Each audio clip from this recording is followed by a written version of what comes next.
This is Far From Home. I'm Scott Gurian. I was traveling around Australia and New Zealand the past few months, and there's this thing I realized that sort of surprised me.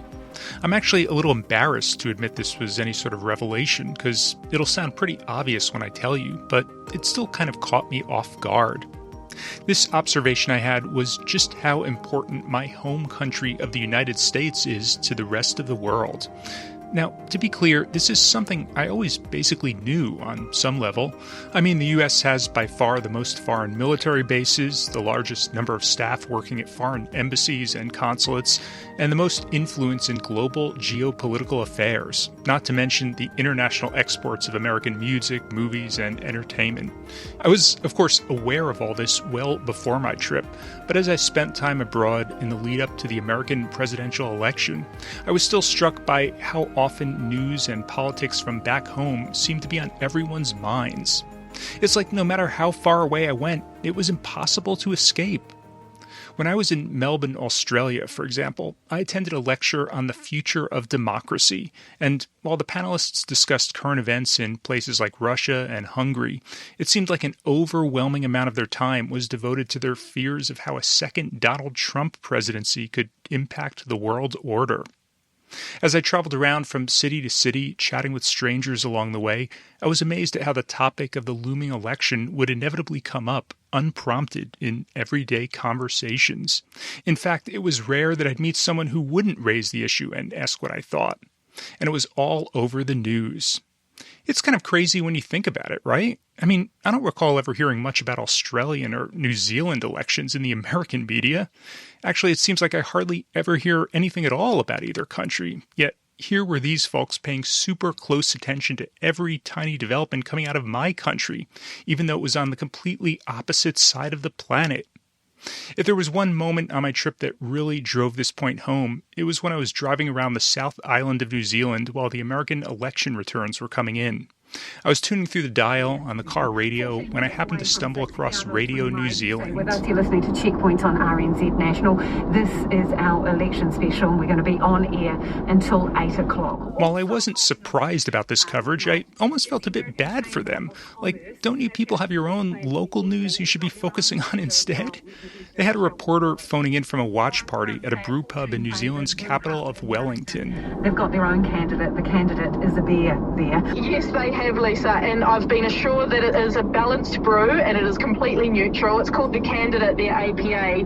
Obviously, an American pale ale. What else would you be brewing for the US election day? This is a pretty historic moment, even for us here in New Zealand. You know, we've got wall-to-wall coverage. It's just so widely watched. They wanted to do something to mark the occasion, and what do they do best? That's beer. So yeah, I haven't sampled it myself yet, but I might have to do that after this. I mean, it probably has a dual purpose. You can drink it if you're celebrating, you can drink it if you're commiserating. Well, indeed. I was actually speaking earlier to 3 American women who had come down. They'd bought a bottle of bubbles and popped it. They thought they would be celebrating, but they've said they've actually had to bring out the tissues as well. They're honestly feeling really upset with how it is looking like this race might be heading. So yeah, they said they might have to move on to some stronger stuff a bit later on if it is indeed heading towards Trump. These 3 women are Harris supporters, and yeah, they're just absolutely devastated. So I guess either way, some will be celebrating, but the APA will help with commiserations as well. Thank you, Lauren. Lauren Crimp at Fortune Favours. My whole experience of being abroad and watching this election from afar was kind of humbling and eye-opening, because like I suspect most Americans, I didn't fully understand the extent of just how much influence what goes on in my country has on everyone else. And it's not just that people around the world are fascinated by American politics. In many cases, the decisions American voters make can have profound consequences for folks in the rest of the world. Today's episode is about that. Over the past month, I've reached out to friends and colleagues in a number of different countries to get their reaction to the election results. Here's a sampling of what they said. Hi Scott, it's Wojciech from Warsaw, Poland. So you asked me about how Poles feel and what they think about the re-election of Donald Trump. So first of all, Poles, just like Americans, are divided into 2 vastly different camps. The division pretty much reflects the divide between Democrats and Republicans. So on one side of the spectrum you have celebration and hope that this is the advent of new order.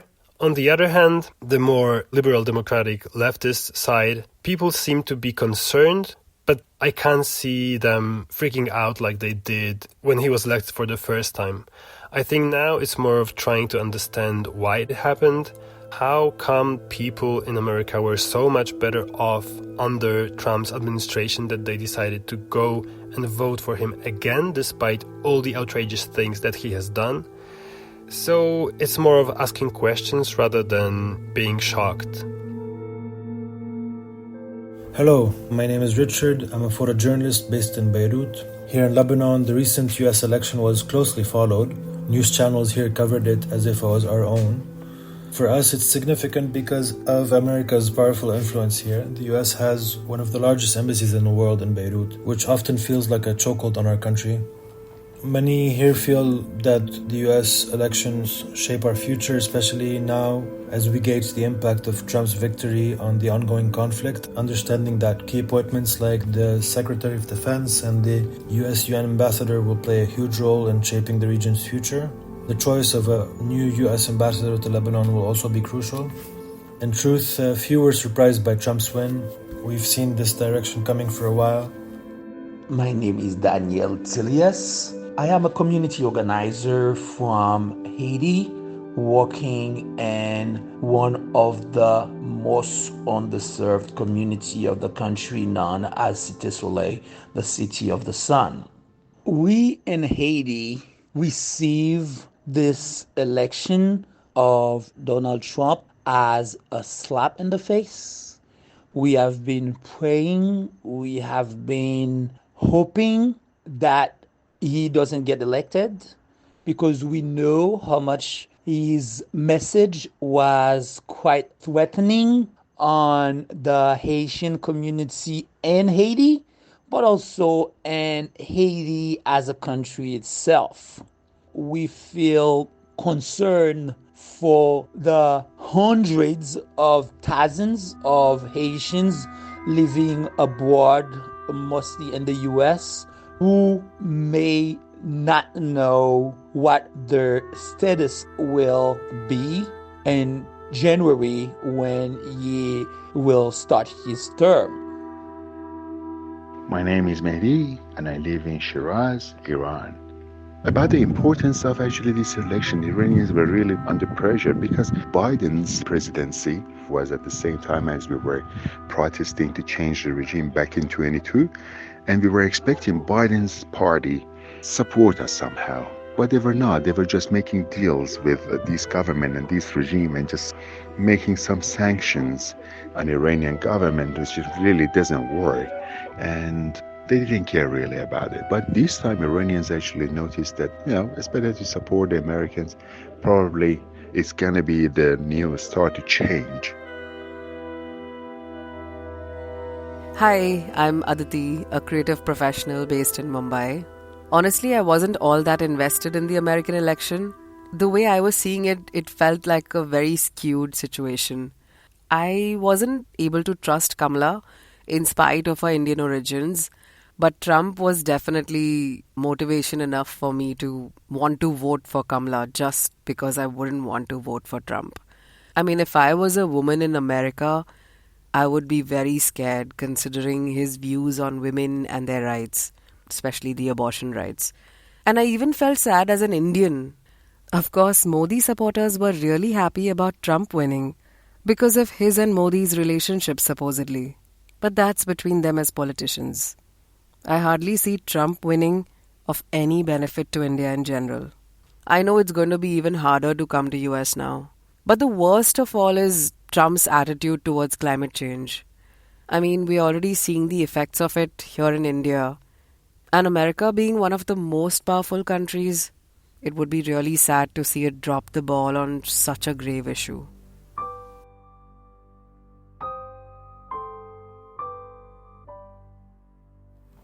What's interesting here is how divided perspectives can be. Many Lebanese Christians, especially those in America, are pro-Trump. They're fed up with how the Democrats have handled the Middle East. I'm sure you've noticed that a lot of Arab Americans were key to the swing of the elections. At the same time, my generation and others feel disillusioned with the US. There's a growing rejection of Western influence. Yet we remain at the mercy of these external forces with little hope of real change.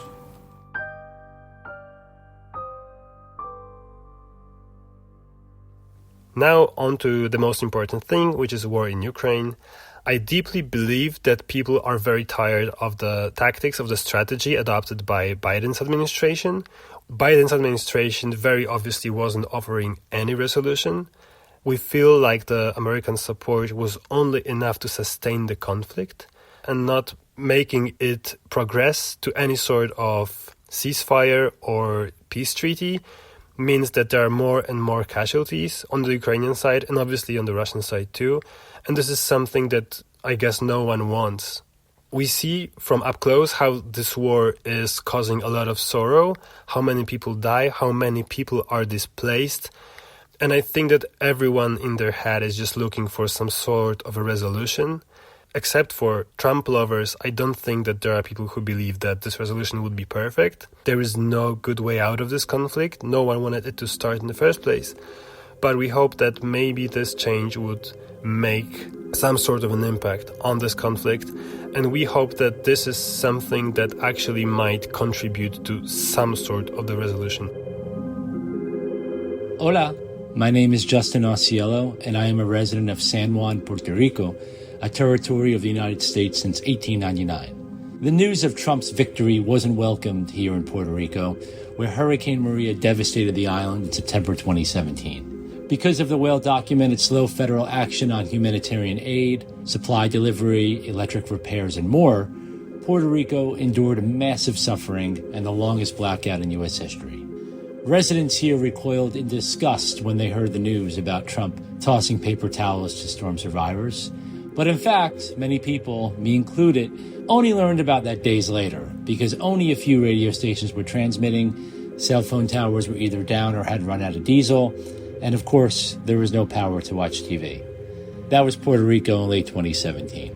Puerto Ricans today are still not surprised by Trump's actions or inactions in 2017, as news later came out from aides that the then and now incoming president has called Puerto Rico dirty and even suggested trading the island territory for Greenland. When residents heard the floating island of garbage comment at a Trump election rally at Madison Square Garden in New York City just before the 2024 election, they of course were not surprised. So while you would think that the island is bracing for a second Trump presidency, which of course is true if past his prologue, there may actually be a sign of hope. Trump, who ran his campaign on a platform of retribution and revenge, has vowed to go after his enemies. Incoming Puerto Rico Governor Jennifer Gonzalez endorsed Trump in 2020 and gambled on not calling him out after the garbage rally comment just before the 2024 election.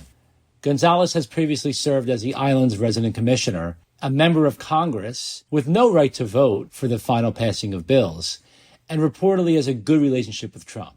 So the bottom line is that while Trump is widely disliked on the island, there is likely some benefit of the incoming governor not being on his bad side. As a person who lives in the Middle East, as a Middle Eastern person, every day in the morning, all the news of American election and how it affects an Iranian economy every day and every day. I myself actually didn't like that. We didn't feel really safe and secure in jobs, in economy. You know, we're getting hundreds of news every day. Who's going to be elected? Trump said that. Kamala Harris said that. You know, that was too much. We Haitians believe that we already going through too much with the political instability, with gangs spread like everywhere in Haiti, with the food insecurity, with the natural disaster going, to have to deal with this other disaster, as we call it. So we feel really concerned, and we hope that the U.S. citizens would stand up and remind President-elect Donald Trump that Haiti needs more solidarity from all that we've experienced, from all the loss, all that they have taken away from Haiti, it's a time to be talking about at least a comprehension of a country that is really down on its knees, not by choice, but by international policy against it that needs to stop.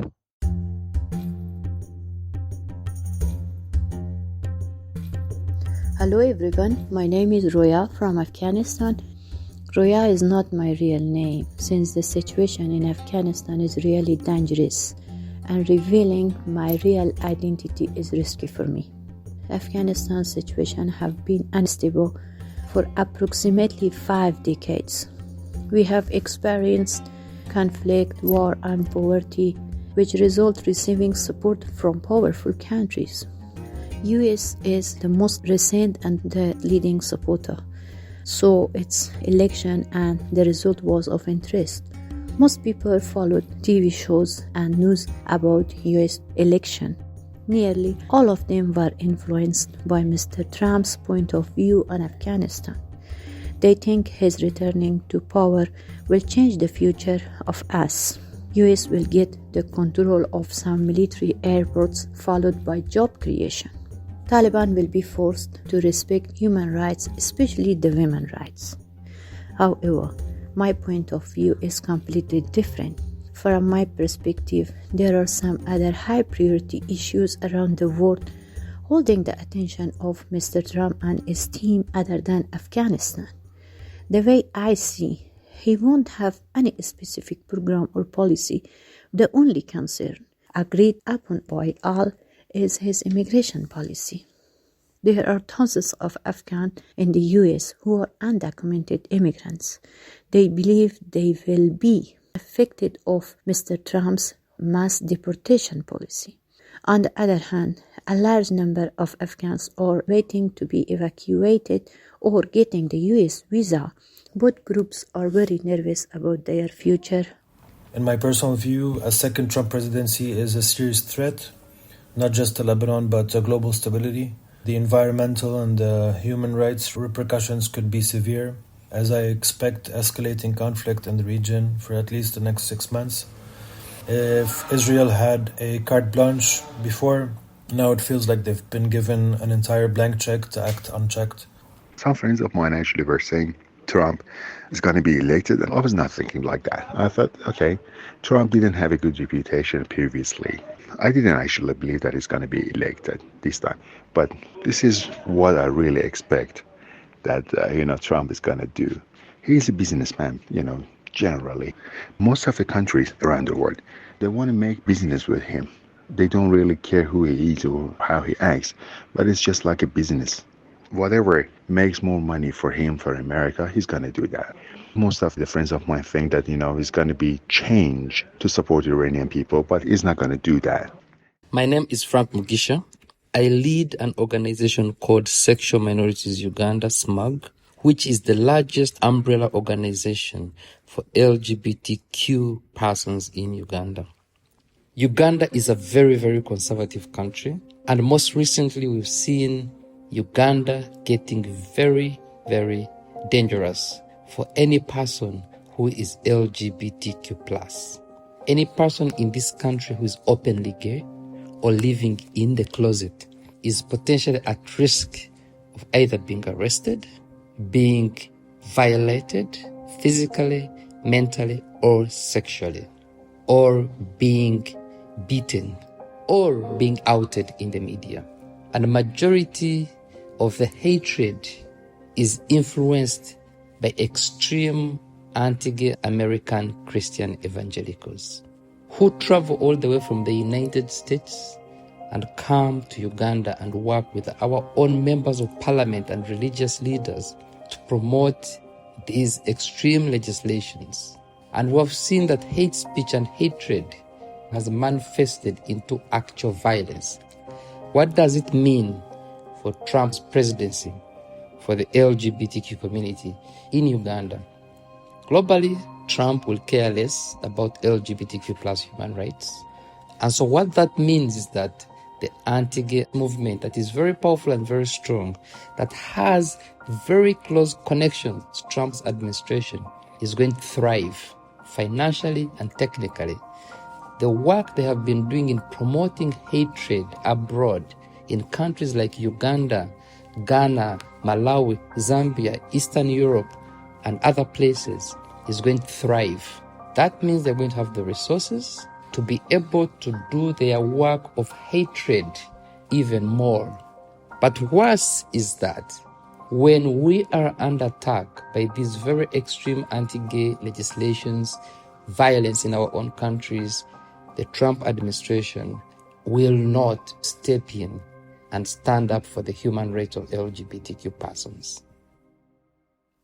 Above all, I think that Trump's re-election is a very, very significant sign to all European leaders and also to Polish leaders that it is time to act on our own behalf and be proactive rather than look what US is offering and then accommodate our stance to their activities.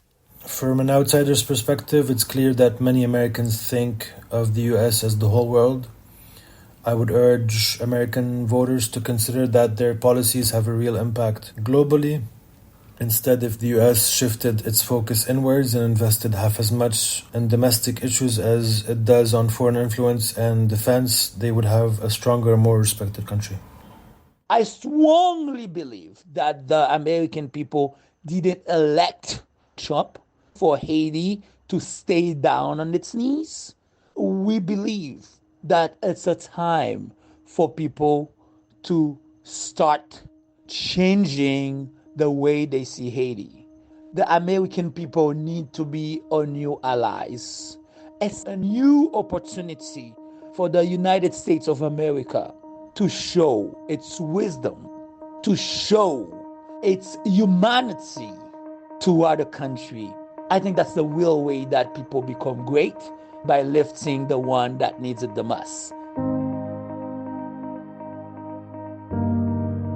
Thanks so much to Wojciech from Poland, Richard from Lebanon, Daniel from Haiti, Mehdi from Iran, Aditi from India, Justin from Puerto Rico, Roya from Afghanistan, and Frank from Uganda for taking the time to share their thoughts and observations with me and my listeners. If you want to learn more about the work of Frank Mugisha's organization, Sexual Minorities Uganda, I've linked to it in my show notes. And check out The Europeans, a weekly podcast that Wojciech Aleksiak produces. It's a great way to keep informed on all the important news happening around the European continent, and I always have the latest episode in my personal podcast queue. As always, you can follow me on Instagram or Facebook, where my handle is Far From Home Podcast, and visit my website at farfromhomepodcast.org, where there's a wealth of material from my past 4 seasons of the show. You could also drop me a line with your thoughts, comments, questions, or feedback by writing to me at info@farfromhomepodcast.org. And if you enjoyed this show, please share it with a friend or relative who you think might also appreciate it, because word of mouth is the best way for more people to learn about this program so I can continue making it. Until next time, thanks for listening. One more thing before I go. While you're waiting for my next episode to drop, here's another podcast you might enjoy. I've never been face-to-face with a spy, so far as I know.